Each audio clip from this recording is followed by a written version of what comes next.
Idea संसार YouTube च्यानलमा तपाईँलाई हार्दिक स्वागत छ।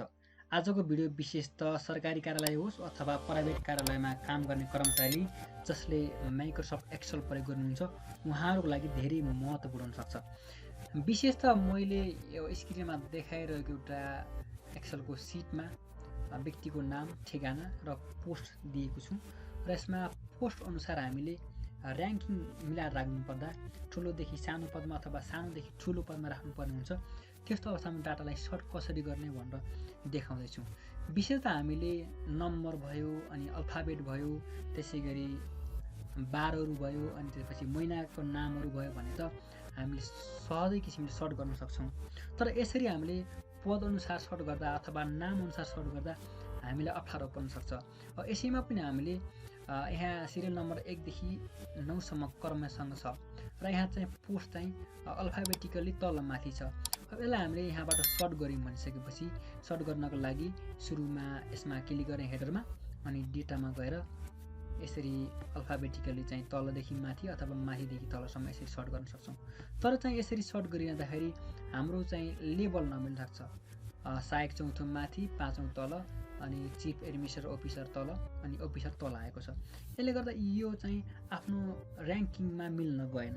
त्यसले गर्दा हामीले दुई तरिकाले यसलाई चाहिँ सर्ट गर्न सक्छौँ। पहिलो तरिका भनेको हामीले यता चाहिँ यसको वेट दिउँ। अहिले हालको लागि हामीले एउटा वेट दिउँ र वेटमा चाहिँ हामीले सबैभन्दा ठुलो पद भनेको मानौँ यो चिफ एडमिनिस्ट्रेटर अफिसर हो, त्यसलाई 1 दिउँ। अनि त्यसपछि ठुलो पद भनेको अफिसर हो, अफिसरलाई दिउँ।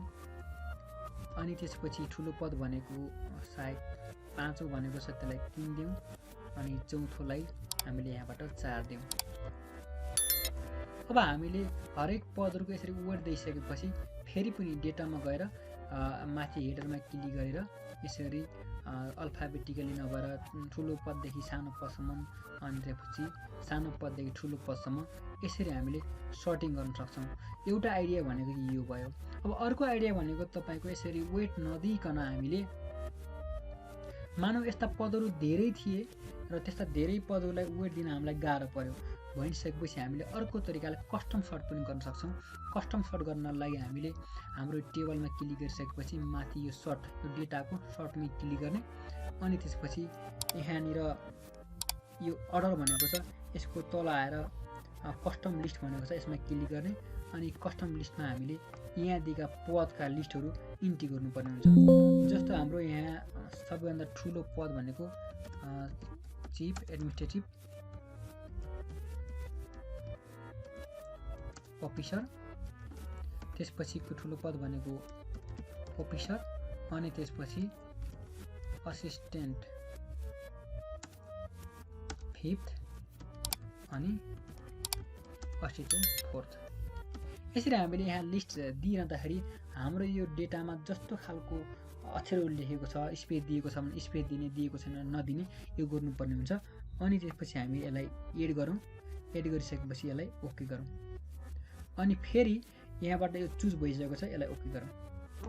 अब यो चाहिँ यसरी ठुलोदेखि सानो क्रममा आएको छ। अब यसलाई फेरि पनि हामीले दिएकै लिस्टमा सानोदेखि ठुलो क्रममा दिने हो भने फेरि पनि यहाँ सर्टमा जाने, अनि यो लास्टकोबाट यो चाहिँ मुनतिर चाहिँ असिस्टेन्टदेखि एडमिनिस्ट्रेटिभ अफिसरसम्म दिएको छ, यसलाई सेलेक्ट गरेर ओके गर्ने। यो चाहिँ एउटा तरिका भयो। यदि हामीलाई लिस्टहरू यसरी राख्न धौ हुन्छ भनिसकेपछि यो हामीले दिएको टेबलमा हामीले कन्भर्ट गरिसकेका छौँ भने हामीले माथिदेखि यसलाई फिल्टर पनि गर्न सक्छौँ। जस्तो हामीहरू धेरै लामो डाटा छ भने यहाँबाट फिल्टर गर्ने, फिल्टर गरिसकेपछि मानौँ हालको लागि हामीले यो वेटलाई हटाइदिउँ र हामीले यहाँबाट यसलाई फिल्टर गरिदिउँ। फिल्टर गरिरहँदा सुरुमा हामीले एउटा मात्र पद दिउँ, चिफ एडमिनिस्ट्रेटिभ अफिसर दिउँ। यो डाटा एकदम लामो छ भनिसकेपछि यसरी हामीले 1 लेखौँ, अनि यसलाई चाहिँ ड्र्याग गर्न सक्छौँ। अनि फेरि यहाँबाट फेरि यसलाई पनि फिल्टर गर्न सक्छौँ। अब अफिसरको पालो आयो, अफिसरमा क्लिक गर्ने, अनि त्यसपछि यसलाई चाहिँ यसरी 2 लेखिदिने, 2 लेखिदिने, अनि 2 लेखिदिने। यसरी पनि क्रमैसँग फिल्टर गर्न सक्छौँ।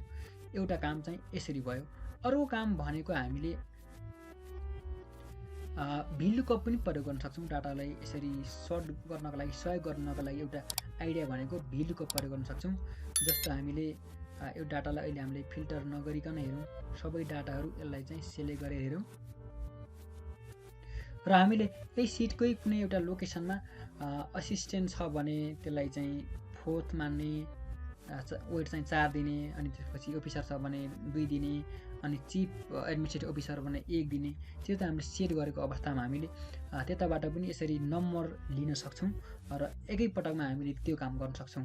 हामीले यो दिएको टेबलमा डाटाहरू इन्ट्री गरिसकेपछि यो चाहिँ फर्मेट टेबलमा चाहिँ रूपान्तरण भएको हुनाले यसको फरक किसिमको कलर देखेको।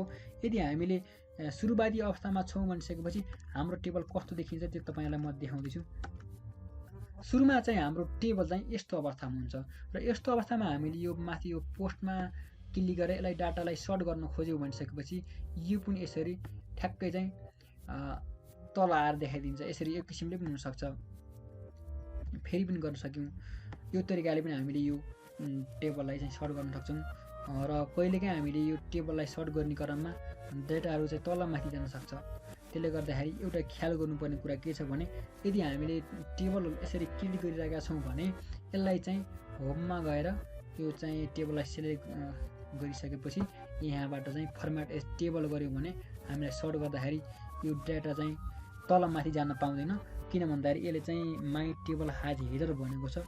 यसमा टिक लगाएर ओके गऱ्यौँ भनिसकेपछि हामीलाई डाटा सर्ट गर्न सजिलो हुन्छ, लगायत फिल्टर गर्न पनि सजिलो हुन्छ।